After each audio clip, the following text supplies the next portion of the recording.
So Aston Villa 0, Manchester United 3. Another ruthless execution by United's entertainers, or Ollie's baby-faced assassins, as I like to call them.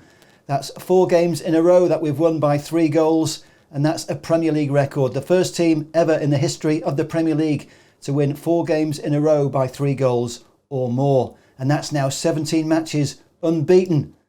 So just let's look through the goal scorers. Bruno Fernandez got us underway with a penalty that he won himself after 28 minutes. Quick thinking and quick feet by Bruno to win the penalty on the edge of the box. If it had been given against us, we'd have been feeling hard done by. But once that goal went in, and there was no doubt about it, once Bruno lined the ball up on the penalty spot, he doesn't miss. He hasn't missed for United yet, and he looks like he's going to score every time when he gets a penalty. Anyway, once that goal went in, there was no stopping United. We looked in total control for most of the game. Mason Greenwood could have scored earlier when he carved through the Villa defence, but couldn't find the shot to beat Reina. But then deep into injury time, he scored way. What a finish that was. Another unstoppable shot by Mason Greenwood, and how good is he? That made it 2-0 at the break, and then a first Premier League goal of the season for Paul Pogba on 57 minutes, making amends for Marcus Rashford being denied a goal just 60 seconds earlier when Pogba got in the way and was rightly judged to be offside. So what are the headlines? Well, Bruno Fernandez, he's the heartbeat of this Manchester United team, even when he's not at his best. And how good is Mason Greenwood? Well, this kid is only 18, but he's got the assets, he's got the skills to be one of the all-time great strikers of that, I've got no doubt. And I think it's going to be a fabulous few seasons coming up for Mason Greenwood if he can keep his feet on the ground and if he can keep learning under Ole Gunnar Solskjaer. There's no better guy to be coaching him than the assassin himself, Ole Gunnar Solskjaer. And I think it's time to show some love for Paul Pogba. He's been fabulous ever since he came back in that restart game when he came off the bench to inspire United to a draw after we conceded a soft opener to Spurs.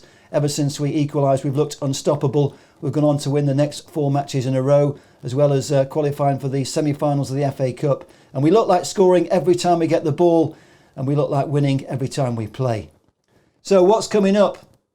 We've got 4 games left in the Premier League, and the reality is if we win those final 4 games, doesn't matter what happens elsewhere, we'll be in the Champions League next season.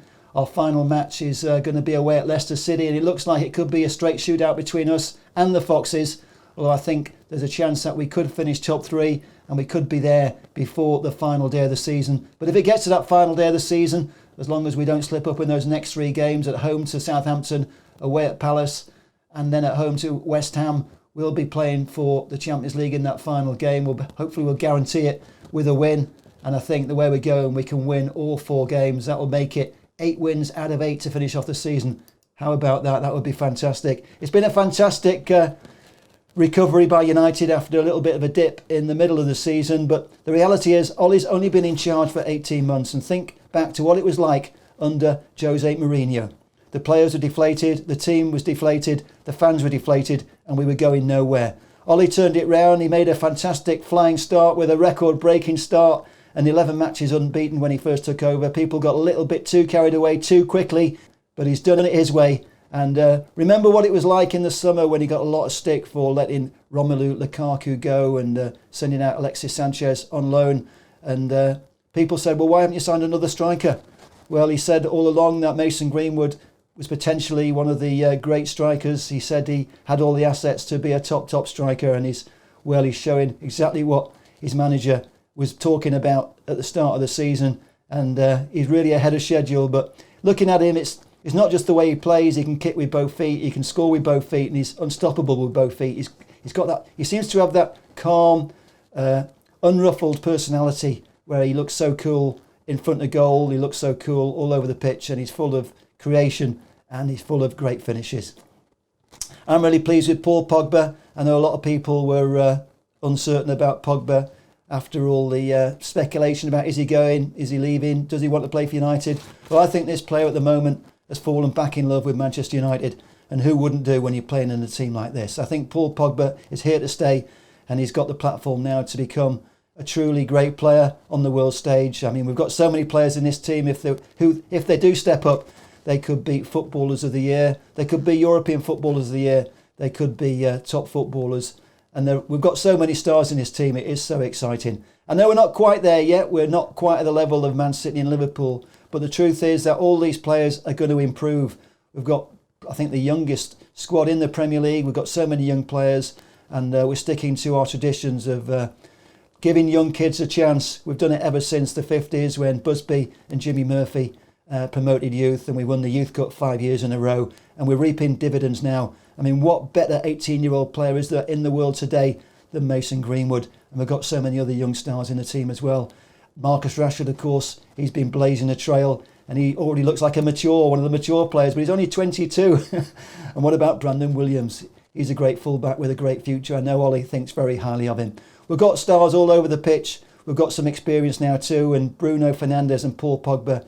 You know, there's no better midfield combination than them, I think, in the Premier League. And we seem to have strength in depth now in the midfield. We had Fred and Scott McTominay come on tonight, and Nemanja Matic has been a star over recent weeks. He seems to have elevated himself above Fred and McTominay. But we've got so many reliable players in the United squad now, and everybody's growing in confidence, and it's all going in the right direction. It's fantastic. Ollie at the wheel, he's the real deal. I said it from day one, but I think there's less and less people now who are doubting Ollie. I know there will be people who doubt Ollie until we win a trophy, and you know, who knows, we could win 1 or even 2 trophies this season.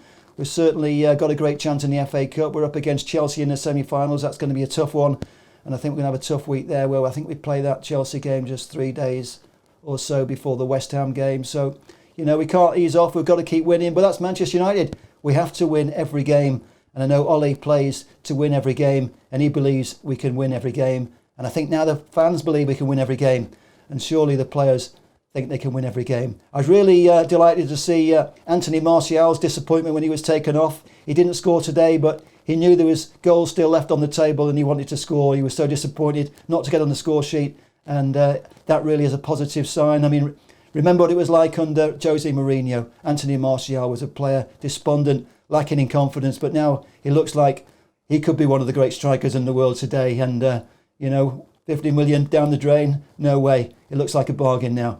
We've got so many success stories all around the pitch, and it was great tonight to get another clean sheet. David De Gea, his confidence growing, and Harry Maguire along Lindelof, they didn't put a foot wrong. Wan-Bissaka, he could even have scored a goal tonight. A great setup by Marcus Rashford. It looked like Wan-Bissaka had sent a flying header in at the far post, but it just skimmed wide. Luke Shaw, he's been playing really consistently. I mean, he's a major part of our team now, but the thing is, whatever 11 we put on the pitch, they're not going to let us down. Clearly, we have got us first 11 now. I think the team that started tonight, they've played a few games on the trot, and that's obviously our first 11. But whoever comes in, there's competition for places, and whatever happens in the summer, you know, people talk about who we're going to sign in the summer, and it would be good to strengthen maybe in defence and maybe another top-class striker. But then, you know, if you sign the wrong players, it can unsettle the team. But I don't think you can have too many good players. You can never have too many strikers. So let's wait and see. Let's trust Ollie. In the meantime, let's enjoy the fact that we can win every game. We can score more goals than the other team. And tonight, let's remind ourselves of what the final score was as the Reds go marching on. The final score, Aston Villa 0, Manchester United 3, and we go marching on. Come on, United.